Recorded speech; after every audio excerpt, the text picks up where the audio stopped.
Kumno boro sa pat nga pediang subhai phi ha ka YouTube channel jonga English with Rudy.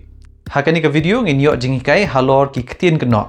Nang nish khmat ngan yai shna ki video halor ki ktien Kynnoh. Ti Lada phidon kinu ki jingtylli halor kita sngewbha banbu ha ki comments harum. Ban ai jingmut ru ki ei de ki jinghikai ki ba phi kwah bangan shna ha ki ni ki videos jonga. Timda kasngi ngala jiet santli ki ktien Kynnoh na ka ktien Khasi ka bangin pynkylla ka ktien pareng. Ryngkat bat kini ngala thauru yaki sentence kum ki nuksa. Ti ali ngini pe yakini ki ktien Kynnoh. Shua bangin sedang ngin sungu thu shua kidi ki ei kini ki ktien Kynnoh. Ki ktien Kynnoh kide ki kentien ki bangi pyndonkam shijur. Kum ka nuksa ka akor ka buram. Ka pisa ka tengka.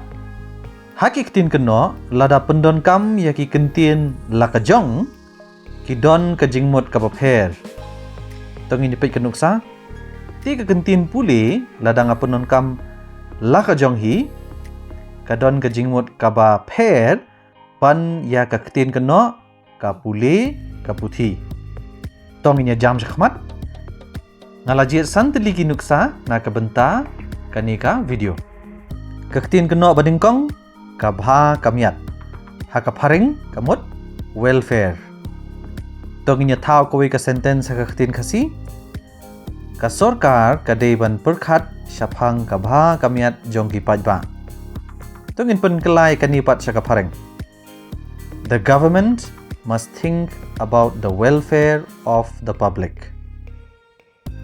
Kanuksa ka baar ka bam ka di ha ka phareng kamut food.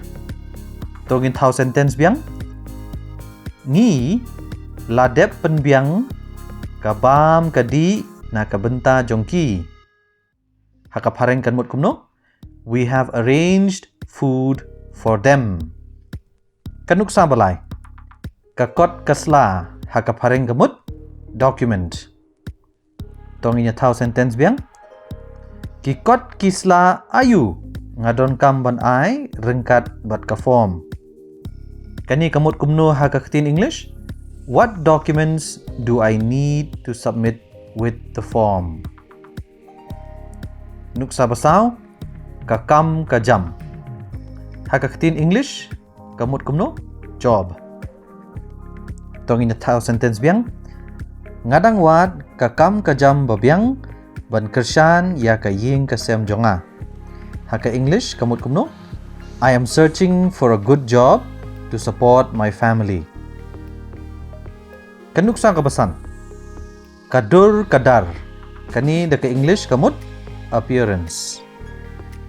Tong in thau sentence na kadur kadar te idei na siya kani kathan.